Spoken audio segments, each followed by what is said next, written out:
A amiga dela ligou perguntando se a menininha podia passar o fim de semana com ela.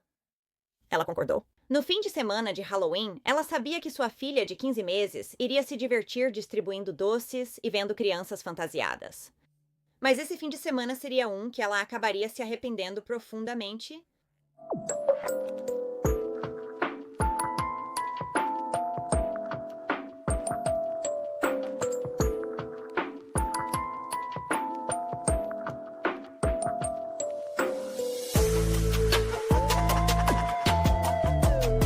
Bem-vindo De Volta. Sou Cassie e este é Um Mundo Cruel. A história de hoje mostra como algumas pessoas podem ser vis e cruéis, aparentemente sem motivo. Esse caso me deixa com muitas perguntas sem resposta.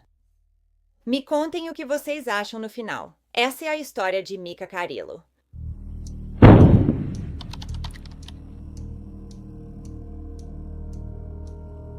Mika Marie Carillo, ou Mika do Chino, nasceu em 1º de agosto de 2019, em Fargo, Dakota do Norte.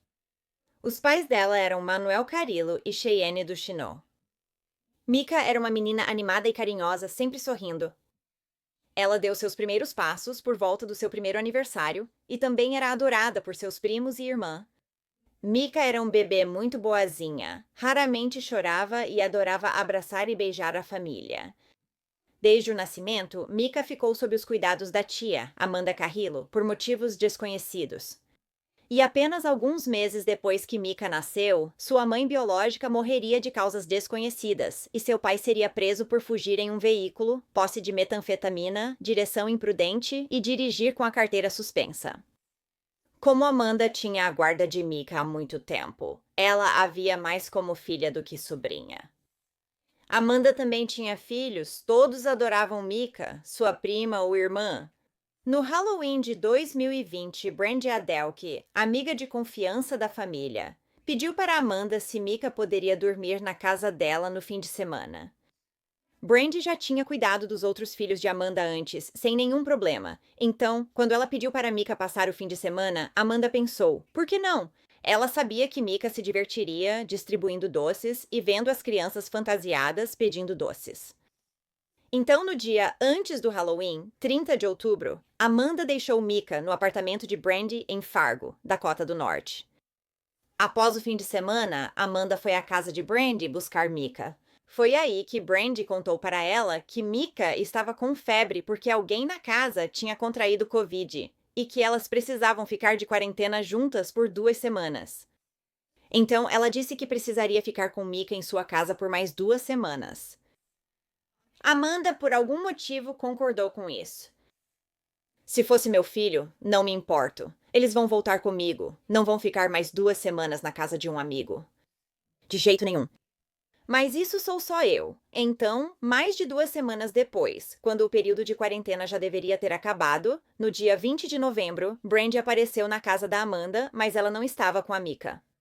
Ela disse para Amanda que Mika estava a caminho do hospital, mas era só porque ela estava doente. Ela só estava doente. Não havia mais nada de errado. Foi isso que Brandy disse para ela, pelo menos. Então Brandy disse para Amanda que a encontraria no hospital, e Amanda se perguntou: por que Brandy não tinha ido na ambulância com Mika? Ela tinha só 15 meses. Isso é um pouco estranho. Então Amanda correu para o Sanford Health, onde Mika havia sido levada. Ao chegar, Amanda viu funcionários do conselho tutelar e policiais com sacos de papel pardo para evidências e réguas para medir os ferimentos de Mika. Eles tinham equipamentos para registrar evidências. Isso imediatamente fez Amanda se sentir enjoada e ela não conseguiu se controlar. Ela olhou para Brandy e perguntou: o que fez com minha sobrinha? E Brandy respondeu: ela só está doente. Ela só está doente, Amanda. Ela está bem. Ela vai ficar bem. E Amanda gritou de volta: isso não parece estar bem. Quando os policiais no hospital conversaram com Amanda, ficou muito claro que Brandy estava mentindo. Mika estava mais do que doente. Na verdade, Mika foi gravemente abusada naquele fim de semana na casa de Brandy. A garotinha tinha sido espancada, queimada com produtos químicos, forçada a beber álcool e estuprada de várias formas. Devido aos ferimentos de Mika, ela ficou sob cuidados dos serviços de proteção ao chegar ao hospital. Infelizmente, os médicos tiveram que colocar a pequena Mika em suporte de vida devido aos seus ferimentos extensos, e ela não apresentava atividade cerebral. Isso provavelmente aconteceu porque Mika já estava morta há 2 minutos antes que alguém sequer tentasse reanimá-la. Os médicos tinham pouca esperança na sobrevivência de Mika. Então, apenas 4 dias depois, em 24 de novembro de 2020, ela ainda não apresentava atividade cerebral, momento em que sua família decidiu desligar o suporte de vida, e Mika Carrillo foi declarada morta. Aparentemente, às 10h30 da noite do dia 20 de novembro, Brandy havia chamado os primeiros socorristas de emergência. Quando os primeiros socorristas chegaram ao apartamento, que ficava na rua 17 Sul, em Fargo, eles encontraram Mika com pulso fraco, inconsciente, a pele azulada e com hematomas suspeitos por todo o corpo. Quando a polícia perguntou a Brandy o que havia acontecido, ela disse que tinha dado um banho em Mika porque a menina estava com febre. Ela então contou que deixou Mika sozinha no banho por até 2 horas, sem supervisão. Ela contou que nessas 2 horas, Mika escorregou e ficou submersa, sem saber por quanto tempo a menina permaneceu debaixo d'água. Já que sabe, ela não estava vigiando Mika como deveria porque ela era a babá. Quando perguntada sobre os hematomas de Mika, Brandy disse que foram causados pelas manobras de salvamento feitas quando a menina parou de respirar. Ela disse que beliscou e deu tapas no rosto da menina na tentativa de fazê-la recobrar a consciência. Ela disse que Mika recuperou a consciência por um breve momento. Ela tossiu, então Brandy disse que deu suco a ela. Ela afirma que, depois disso, Mika voltou a ficar inconsciente, e foi nesse momento que ela ligou para o 911. A polícia afirmou que eram falsas as alegações de infecção por Covid-19 no apartamento de Brandy. Agora, por algum motivo, a polícia disse que precisava esperar pelo laudo da autópsia, assim como pelo resultado do exame toxicológico, antes que pudessem prender alguém, porque queriam ter certeza de que um crime realmente havia sido cometido. Isso me deixa completamente chocada. Tipo, não é a coisa mais óbvia do mundo que um crime foi cometido, só de olhar para a garotinha? Ah, fala sério. Durante esse período de espera, enquanto ninguém era preso pela morte brutal de Mika, a tia dela, Amanda, disse que havia inúmeras pessoas que sabiam sobre o abuso que estava acontecendo, e todas elas falharam em pedir ajuda. Permitiram o abuso até ser tarde demais. Então Amanda queria ver não só Brandy sendo processada, mas também as pessoas que simplesmente ficaram assistindo e deixaram isso acontecer. Nunca foi revelado quem eram essas pessoas ou o que tinham visto. Quando a autópsia de Mika foi concluída, determinou-se que a causa da morte foi homicídio, devido a várias lesões por objeto contundente, consideradas não acidentais e causadas por outra pessoa. E Amanda diria que havia detalhes ainda mais horríveis sobre a tortura e o assassinato de Mika, mas ela não quer que o mundo precise saber desses detalhes e sofra como ela e sua família, que ficam revivendo isso repetidas vezes em suas mentes. Em 14 de janeiro de 2021, Brandy Adelke, 37 anos, foi presa e acusada. Ela foi acusada de uma acusação de homicídio e uma acusação de abuso infantil qualificado. Brandy pediu uma fiança de $1.000 e queria ficar em prisão domiciliar, em vez de ficar presa até a data do seu julgamento.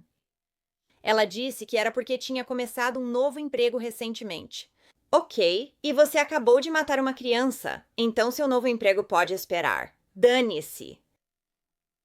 O tribunal, em vez disso, impôs a ela uma fiança de $1 milhão. Em setembro de 2021, quando seu julgamento começou, Brandy Adelke se declarou culpada de uma acusação de homicídio e uma de abuso infantil no Tribunal Distrital do Condado de Cass, depois de inicialmente ter se declarado inocente. Agora ela podia pegar a prisão perpétua. Durante o julgamento, a promotora afirmou ao tribunal que Mika tinha hematomas da cabeça aos pés. E ele acrescentou: "Normalmente eu digo isso de forma metafórica, mas não neste caso." A advogada de defesa de Brandy disse que cuidar de Mika acabou sendo demais para ela. E, em vez de pedir ajuda, ela acabou cometendo um erro trágico. Todas as lesões naquela garotinha são muito mais do que apenas um erro. Na hora da família de Mika ler as declarações de impacto à vítima, Brandy chorou. Uma carta escrita pela avó de Mika, Cindy Carrillo, foi lida em voz alta. Ela escreveu sobre como ela e sua família tiveram que desligar os aparelhos de suporte de vida de sua neta apenas 3 meses depois de terem acabado de comemorar seu primeiro aniversário. Meu marido e eu tivemos que ver nossa família ouvir a notícia devastadora sobre uma linda menininha que foi espancada e torturada por alguém em quem confiávamos. Tivemos que ver nosso filho tomar a decisão mais difícil da vida dele, de desligar os aparelhos e deixar sua bebê parar de sofrer. Eu não desejaria isso para ninguém, nem mesmo para você, Brandy.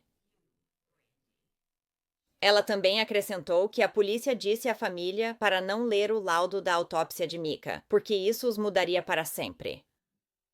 Enquanto lia sua declaração de impacto à vítima, Amanda disse: "Não entendo como você tira a vida de uma criança inocente. E o que ela poderia ter feito de tão ruim para que você a machucasse desse jeito?" Sei que nunca terei respostas para essas perguntas. Sinto dor ao entrar, pois algo falta. Eu sinto dor quando ouço meus filhos rirem porque a risada da Mika está faltando. Amanda também afirmou que nunca vai se perdoar por ter deixado Brandy cuidar de sua sobrinha Mika naquele fim de semana. Brandy também disse que não queria que isso acontecesse. Não entendo como você não queria esses ferimentos, já que não foram acidentais. Me desculpe, Paraú. Família, desculpe, não queria que isso acontecesse. Eu sinto muito. Eu sinto dor toda vez que entro pela minha porta porque falta alguma coisa. Sinto dor ao ouvir meus filhos rirem porque há pouca risada. Há pouco mais de um ano, o mundo de Amanda Carrillo Mudou para sempre. Jamais. Ela cuidou dos filhos de todos e ninguém pensou que faria isso. Brandy Adelke, amiga da família Carrillo há mais de 5 anos, fazia uma festa do pijama com Mika, de 15 meses, em seu apartamento no sul de Fargo, quando, segundo seu advogado, ela não aguentou mais. Não entendo como você pôde tirar a vida de uma criança inocente. Feito tão ruim só para você machucá-la. Ao ser internada, médicos e investigadores identificaram traumas por objeto contundente em todo o corpo de Mika. Detalhes tão horríveis que o promotor do condado de Cass, Ryan Youngren, recusou-se a relatar. Em carta ao tribunal, a avó de Mika, Cindy, relatou a profunda dor da família. Palavras que emocionaram até mesmo a promotora experiente.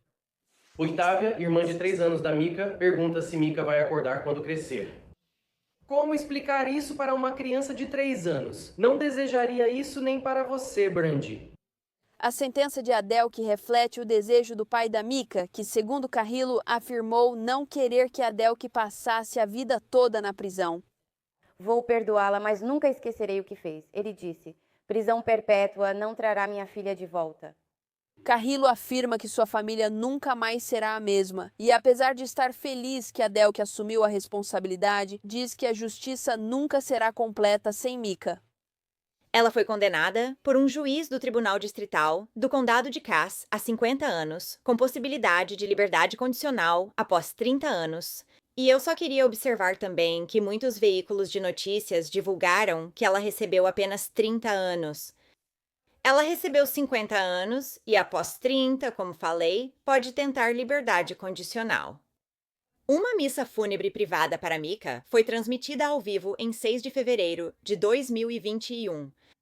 Em agosto de 2021, a família de Mika celebrou o que seria seu segundo aniversário. A família disse que cada dia é um lembrete da vida que foi tirada cedo demais. Amanda contou que Octávia, irmã de Mika, vai à urna de Mika toda noite. Ela canta Rockabye Baby, beija a urna e diz: "Ela está lá em cima." Depois ela sorri e diz para Amanda: "Agora vou dormir." E a família também vendeu camisetas e adesivos de carro Justiça para Mika para arrecadar dinheiro para plantar uma árvore no Parque Gooseberry em homenagem a Mika. Obrigada por ouvirem a história da Mika hoje. Como disse, ainda tenho muitas perguntas sem resposta nesse caso. A principal é: por quê? Qual foi o motivo dessa mulher, especialmente depois de ser amiga da Amanda e da família por anos? E será que Brandy disse para Amanda que alguém na casa estava com Covid porque ela já estava parecendo meio machucada e queria talvez ganhar um tempo para se recuperar? Claramente ela não fez isso, mas talvez essa fosse a intenção. Ou isso já tinha sido planejado com antecedência. Por isso ela precisava mantê-la por mais 2 semanas. Vale lembrar que Brandy foi quem pediu para Mika dormir lá. Então parece que isso pode ter sido premeditado. Também estou muito curiosa para saber quem eram essas outras pessoas que viram o abuso acontecendo e não fizeram nada. Por que só uma pessoa foi processada? Então, é absolutamente de partir o coração o que esse pobre bebezinho teve que passar. Vil e sem sentido. Se você curte True Crime e quer ouvir de mim, inscreva-se aqui embaixo. E ative as notificações também, assim você vai saber quando eu postar um vídeo novo, que é de 2 a 3 vezes por semana. Obrigada por assistir ao Mundo Sinistro. Até a próxima, se cuidem, tchau!